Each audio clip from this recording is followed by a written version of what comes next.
Zweig Group invites all AEC industry leaders to the 2024 AEC Small Business and Entrepreneurship Forum, the premier event for small firms in the AEC sector. Experience innovative strategies and insights on May 21st, crafted by Zweig Group's industry experts. Engage in keynotes and interactive sessions focused on recruitment, retention, and business growth. Join Zweig Group for this unique networking opportunity and take your business to new heights. Secure your spot today and be part of the AEC industry's future. Visit zweiggroup.com for more information. The Zweig Group team looks forward to welcoming you.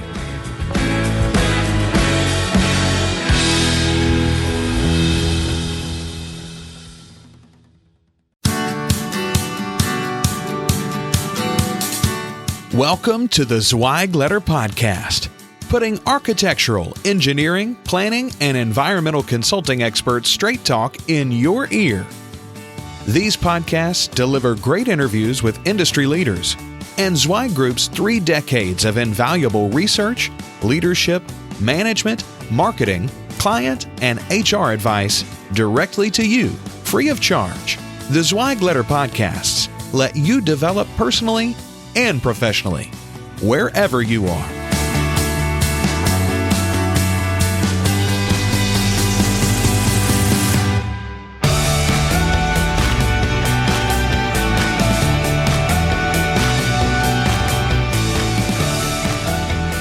Hey folks, and welcome to another episode of the Zweig Letter Podcast. I'm your host, Randy Wilburn, and I am here today with none other than Chad Clinehens, President and CEO of Zweig Group.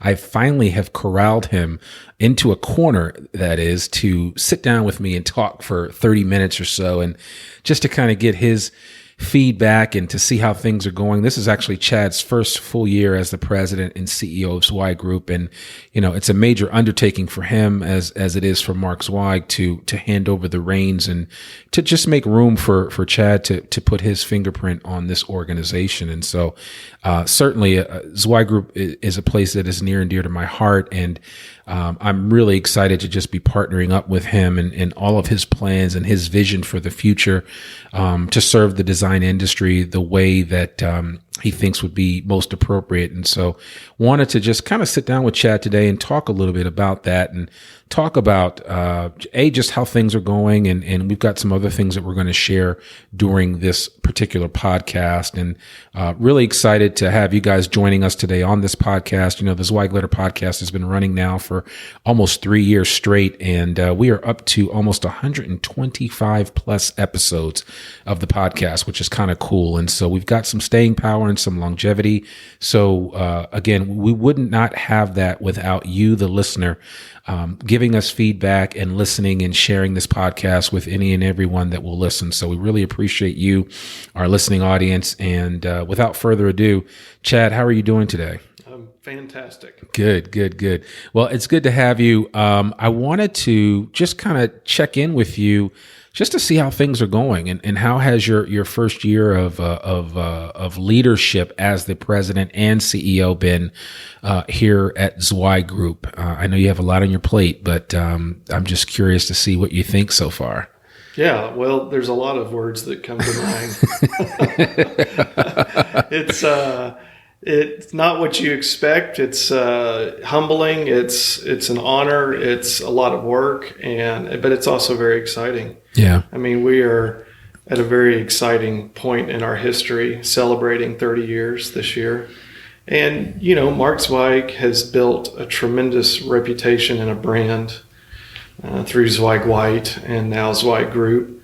And what we do is so important to the industry, and I am really honored to be able to carry on that legacy and really to help it evolve into the next phase of what this company is going to be for the AEC industry of the next, 10, 15, 30 years, and what that looks like, because we're in the midst of so much change in the industry, and just the makeup of the workforce and the demands on infrastructure and the needs really of the industry for more visibility Yeah. and to evolve. And I think we can be the facilitator of that. And I'm excited about our plan because it's one of our differentiators from our competitors. We have a younger workforce that I think actually spans all of the generations and looks very much like our client firms. And so we know what it's like to be working with a transition, and so this is our first transition in the history of the company. And I tell a lot of firms I work with that founder transition is the biggest really evolution and turning point in a firm's history. That'll be the most likely the greatest and most challenging transition because the founders typically have a very the firm is so much them because it starts out as them. Yeah. And boy, Mark leaves some big shoes to fill. And they're not going to be filled by just me. It's filled by me and you and everybody else in this building that's working with us and all of our clients that are working with us and we really want to take that message and push it down through the org charts of all AEC firms and really help the industry. Yeah. Yeah. And just to be clear, I mean, Mark's not really going anywhere. He's just not going to be running things. That's right. And so it's a long-term transition. Yeah. And it's like what we would prescribe for any of our client firms. Yeah. You start early. Yep. And you have a long-term plan, and especially a founder as big as Mark. Yeah. And pun intended, mark on the industry that he's made. I mean, he really has. And so we've got a long-term plan.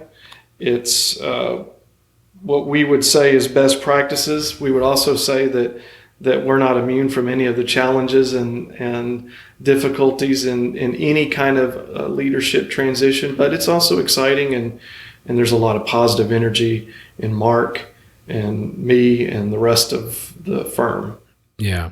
No, definitely so. And I think, you bring up a lot of topics that are different avenues that we could go down. I mean, I know we get calls all the time from firm leaders that are in their 70s or late 70s, early 80s, even looking for ways to transition out. And honestly, when you were asking those questions at that point in your life and you lead or run a design firm, it's almost too late to do anything of any real value, that is. That's right. And I've noticed lately when encountering younger leaders, even in their late 40s, early 50s, all of these people are talking about transition. What does the transition look like?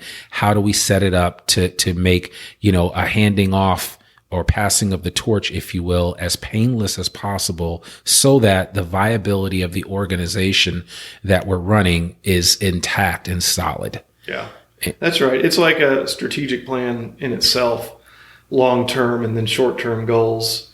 And Mark has a number of things he's going to continue to do we foresee a decade or longer. Yeah. And a lot of those things are the things that really will allow him to still have maximal impact on the industry and the clients, and writing the TZL article, which is the cover article, which is so him and really defines us, and participation in events, and then also consulting gigs as necessary. So he's got a lot of input left, and we've got a lot of room and excitement for that long term. Yeah.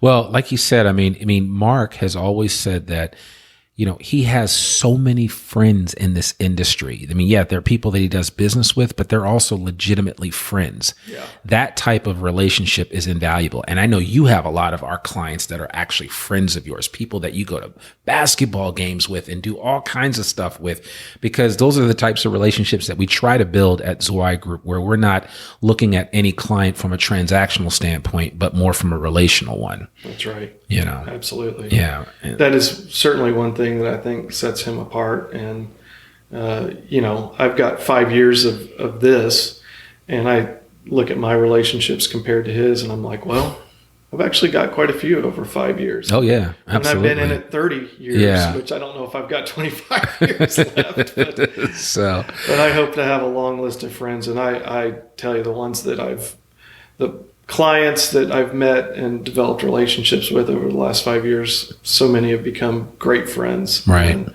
it's been awesome to see what they've done with their firms, and just to be a part of that is really rewarding. Absolutely.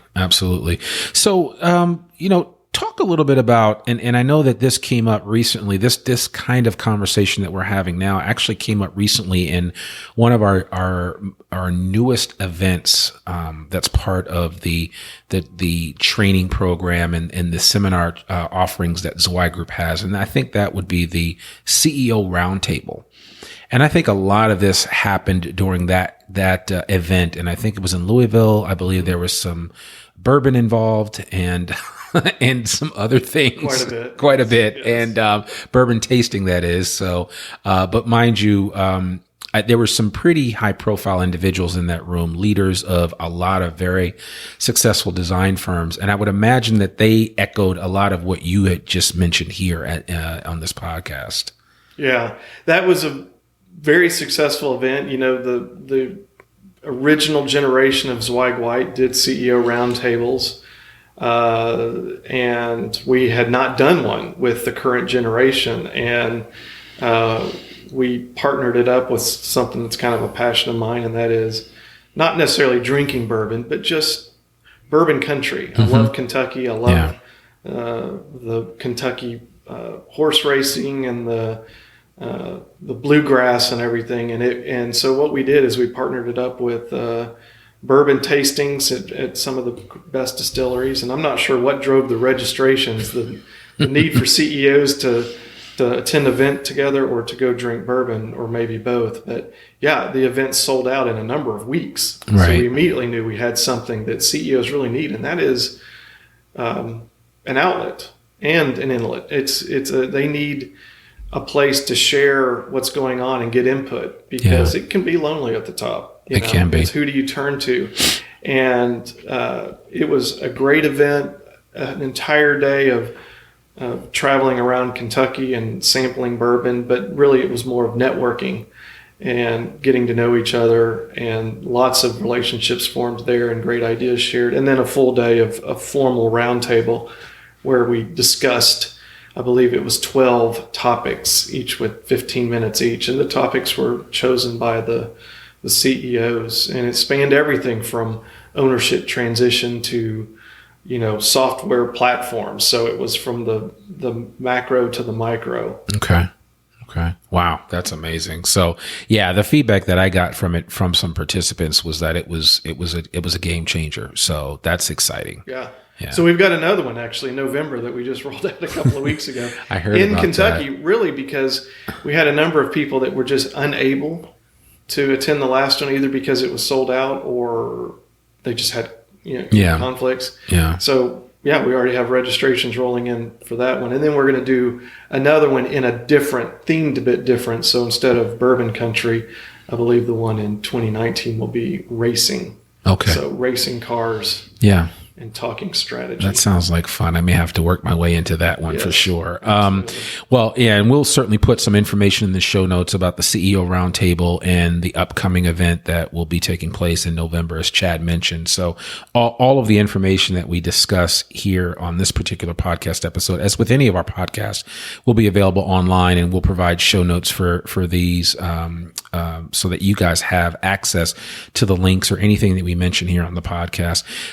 Chad, I want to talk a little bit about this idea that I know you and I had talked about when you first presented it to me a couple of months back. We were driving to Tulsa to the airport to catch a flight, like as we do a lot of times. And we were talking about just this mindset of elevating the industry. And I wanted you just to kind of talk just briefly at a high level about, this whole idea of not thinking, with this old wineskin mentality of doing things the way that we've always done them, but look at this industry for what it is and what it ultimately will become. And you had some really interesting things to share on that car ride, and also with our team when we had a all hands on deck meeting a couple of weeks later. But I'd love for you just to kind of share your thoughts and, some of, what's on your heart with regard to trying to elevate this industry. One that you're so passionate about. You're a licensed engineer. You've done business in the industry. You've designed everything from ditches to, God knows what. You've done it all. And I say that just kind of tongue in cheek because we've always joked about that. But yes, engineers do design ditches. I've designed a number of ditches and I'm very proud of them. Yes. So, that's right. But yeah, talk a little bit about that, the elevation of the industry. Well, yeah, I think it goes all the way back to why I wanted to really direct my career to the more business side of the org chart in the firm that I was in. And that was, I could see having an impact through marketing and communications and HR and all of those policies and really being affecting culture and elevating our firm, which the firm that I was with for 14 years and built my career in. And it was awesome to be a part of something like that, where we took a firm that at the time was 87 years old and it doubled in size in just 5 years. And what you could do, as Doc Brown says, you can do anything if you put your mind to it. Exactly. And at the time I thought it was going to be like turning the Titanic. And, there was a lot of elements of it that were, but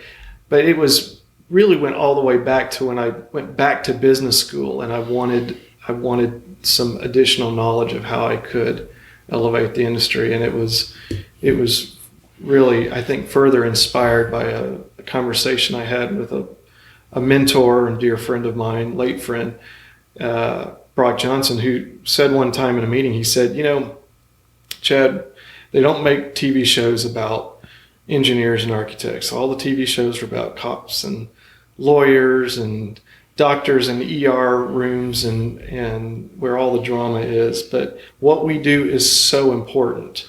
And so we have to fight for not only just acknowledgement, but recognition of that. Yeah. And that was inspiring to me and really is what partially fueled our development of this new mission for Zweig Group, which is to elevate the industry, which is something I think is another, it's the next step for us to really help the industry, because I see the research reports that we publish, the surveys where people can benchmark themselves and then they can say, this is what average firms are doing, this is how we can improve. That helps elevate each firm. So if the collective whole of firms elevates and grows and adds jobs, that elevates the industry. And the training through the seminars and our annual HotFirm conference, where we celebrate award-winning firms, and we do it better than any other competitor out there. Right. And it's because we want to really lift up this industry. We want to do things better than we've done them in the past, and not just be the ones that hold our events in the darkest, least expensive conference room in the hotel when, the other industries are renting out the big ballrooms and having the big galas. We see that as something that's important, because we need to attract kids to this industry. We've got to start in the schools. We've got to elevate the industry. We've got to expand everybody's understanding of what an architect does, an engineer, a surveyor, a construction observer, an environmental scientist, everybody that's involved in helping this industry go forward. And we've got to get more folks into the schools. There's a huge and widening gap in infrastructure needs and talent to be able to help develop new infrastructure, design it, build it. And we've got to do something now, because we've got a looming crisis. It's good. It's great that we've got a strong outlook, but we've got to have workers. We've got to have labor. We've got to bring more people in. And to do that, I think we've got to make it more attractive. We've got to increase awareness. And I'm excited to be a part of that. Yeah. Yeah. I mean, you said a mouthful there as far as that's concerned, because I know that, one of the things that has been big for me, and again, it goes beyond just focusing on who's the next new client that we can bring in, but it is a long-term thought process about where this industry is going and how we can get this next generation involved. So we can stop saying there are just not enough kids going to school to get an engineering degree. There's just not enough kids going to school to get an architecture degree. That firms are thinking long-term in terms of getting into the schools early and often to let folks know, hey, this is what we do in the design industry. This is what an environmental scientist does. This is what a construction manager does. And that we're engaging early and often with this next generation. Right now it's Gen Z, I guess, which they're calling the Linkster generation. But, then you got the generation coming in after that. But we've got to prepare these kids to let them see all the amazing things that can be done. And that's why it's important to promote STEM training anywhere possible, that everybody should be finding time to go into local schools when and where possible to share exactly what you're doing. I recently did it at Springdale High School, a local school here in Northwest Arkansas. They have an engineering academy. Excuse me. And I was afforded the opportunity to speak to about 120 kids that were all studying engineering. And I had a chance to kind of give them a better understanding of what the market looks like for them. If they can finish up strong and make it to college and get a degree, I basically told them that the opportunities were endless. Because you and I both know that there is so much infrastructure that needs to be improved, that needs to be built, and there are just not enough people to do it. That's right. I go back to the CEO roundtable, and there were a number of subjects that would kind of light the room up. But one in particular, you can guess it, was recruiting and retention. Right. And it really lit the room up. And there was a lot of discussion about the difficulties in recruiting, the importance of retention.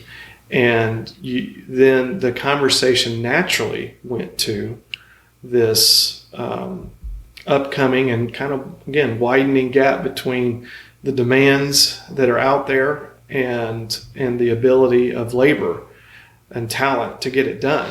Yeah. And when we started talking about, possibly fewer kids in the schools, or even just not enough to meet the demand, you could see the horror on every CEO's face, because while they were sitting there and spending time talking strategically, which was so important, they knew back in their firms were 10, hundreds, thousands of people working hard, working overtime, and they're trying to figure out, how do we get people in here to relieve the pressure of getting these projects done? Right. And we're risking burning out project managers. It's a widespread, massive problem that's getting worse in the industry. Yeah. And you start, saying, well, the demand's only going to get worse, and at least in the immediate future, it doesn't look like we're going to have a big pipeline of kids coming out of the schools. It's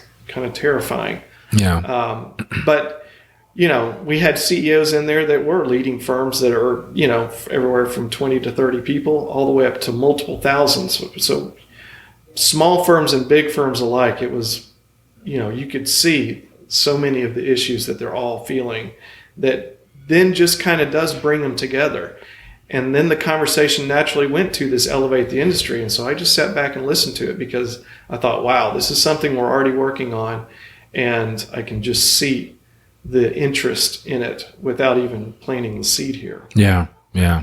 Well, I think that's important. And certainly I know that anybody listening to this podcast, if that really resonates with you, you need to definitely reach out and get in touch with Chad Clinehens and get some additional information in ways that you yourself as a firm leader or a firm owner can get involved with this idea of elevating the industry for the design industry, and how you can get yourself and your firm involved. And we'll put Chad's email in the show notes, but it is Clinehens, CCLINEHENS zweiggroup.com. And you can certainly reach out to Chad and inquire about some ways that you can do that in your neck of the woods. And I know that Chad, as he continues to develop our process for bringing our piece to the table with regards to this, that he'll be more than happy to share, because it's not a secret. It's not like, it's one firm hoarding ideas and not sharing it with others. This is an issue that is going to affect us all, whether you're consulting the industry or whether you're working in the industry directly. So, well, I want to emphasize what you just said, Randy, not just your typical, hey, reach out, here's the contact information of the podcast speaker. I want to emphasize that invitation to everybody that's listening. It's very important. I would really sincerely love to talk to you about what's going on in your firm and how this might help you, what we can do. And again, not in the context of Zweig Group selling anything, but what we do together as an industry. And email me or even call me on my cell phone if you just want to have a conversation. It's 501-551-2659. There you go. Anytime. I'd love to talk to you, because I think the stories that I would like to hear are part of what's going to form that message that brings us together. Yeah. And I'd like to hear what's going on in your firm and how it's affecting you and your leadership team and the rest of the people in your firm. And I think there's a kind of a grassroots effort happening here. And if you want to be a part of that, I'd love to talk to you. Yeah. Well, there you have it, folks. I mean, that's I think the best way is just to start and do something and then figure out the rest. I mean, too often we want the whole blueprint. We want everything spelled out, and it doesn't always work that way. And sometimes you just have to take some initial steps, and then other opportunities will just open themselves up, and you just go from there. So, yes. So finally, before we close, because I know you got to get ready to get out of here, what would you like to say with regard to our HotFirm event coming up? We had an amazing HotFirm last September 2017 in Seattle, Washington. This year we're going to be in Dallas, in the heart of Texas.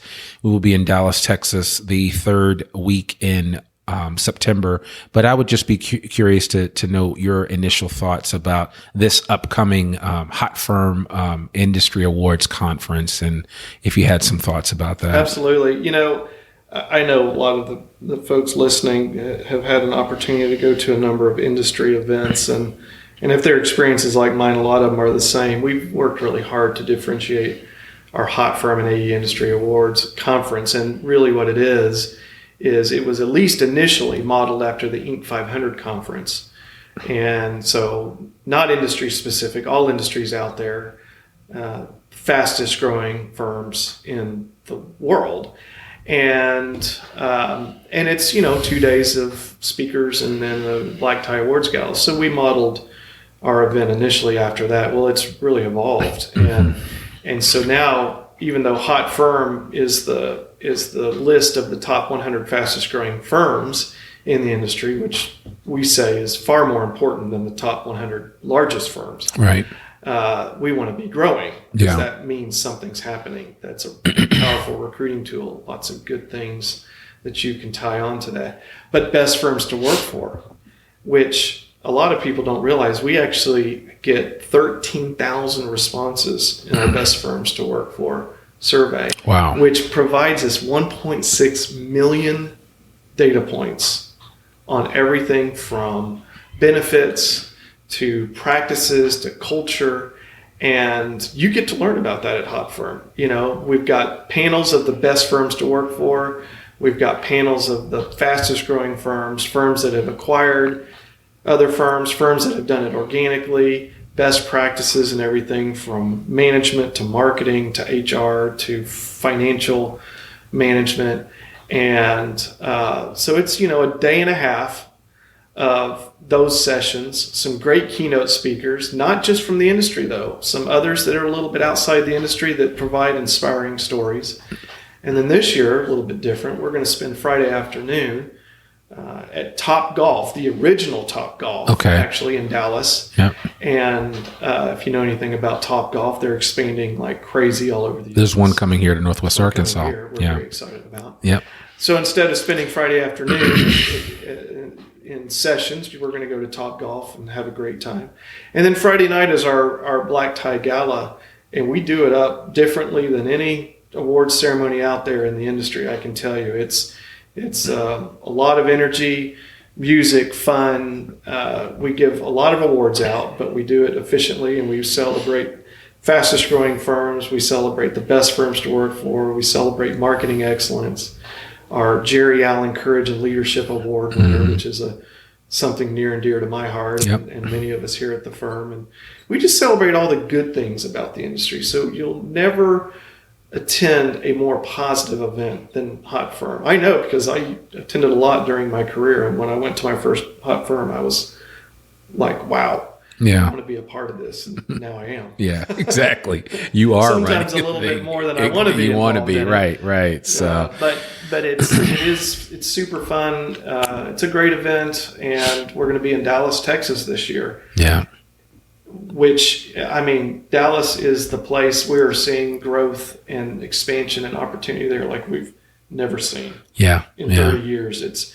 So Dallas is a great place to go see what's happening there. We've got a great spouse/guest program. So if you bring a guest that wants to tag along, we've got 2 days of tours, food, drinks, chocolate, all kinds of goodies. You get to tour some of the homes of Highland Park. It's going to be really neat.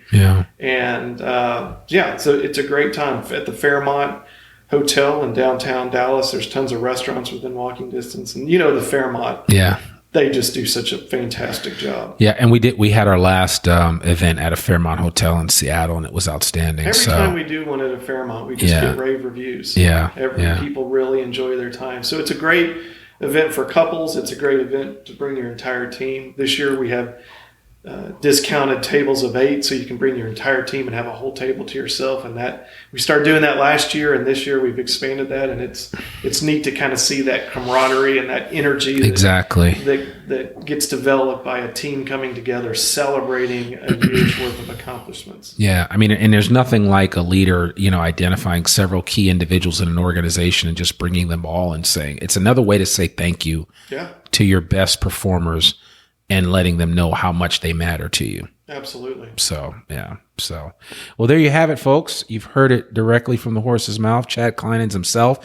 I'm even amazed he gave up his cell phone number, which we will certainly make sure that are in the show notes so that you have that. But certainly if he said it, he's serious about it, and definitely wants you to engage and interact with him and just reach out to him and talk about ways that you're trying to elevate the design industry and figure out maybe there's something that you guys can work on together. We certainly appreciate each and every one of you that takes time out each week to listen to this podcast.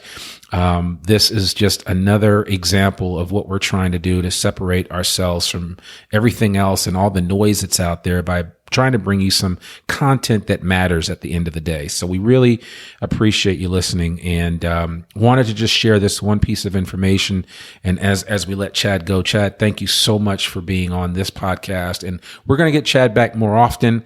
A lot of times you only hear Mark, and Mark and I have such fun getting together because we've known each other for so long. But Chad and I have become fast friends since I moved here to Arkansas several years ago. So I'm going to start really twisting his arm to get on this podcast on a regular basis. And certainly if he hears from you, the listening audience, saying we want Chad, I'm sure he'll find time in his schedule to get on the podcast. Absolutely. So thank you so much. Absolutely. So, but listen, folks, I just want to remind you, the Zweig Letter podcast comes out every Friday.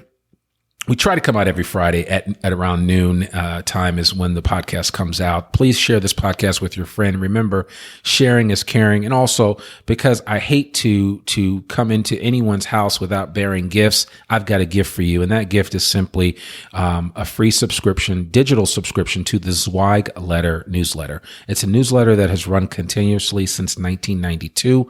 All you have to do is go to zweiggroup.com, click on the Zweig letter icon, and right there, all we need is your email address. We'll sign you up every Monday at noon. You'll get a fresh copy, hot off the presses of the Zweig letter. And you'll be able to partake of about 11 to 12 pages of some of the greatest industry information that you'll find for the design industry. And I mean, Richard Massey's doing an amazing job as the editor of the Zweig letter, and he's just adding all kinds of outstanding writers to this publication. Really want to encourage you to do that. Also want to encourage you to get a digital copy of Civil plus Structural Engineer magazine. Really want to encourage you to check that out as well. That information and the link to that will be on the show notes. You can also find the link to Civil plus Structural Engineer magazine right on our website at zweiggroup.com. And last but not least, I'd be crazy if I didn't mention Z Learning, which is our newest online learning platform.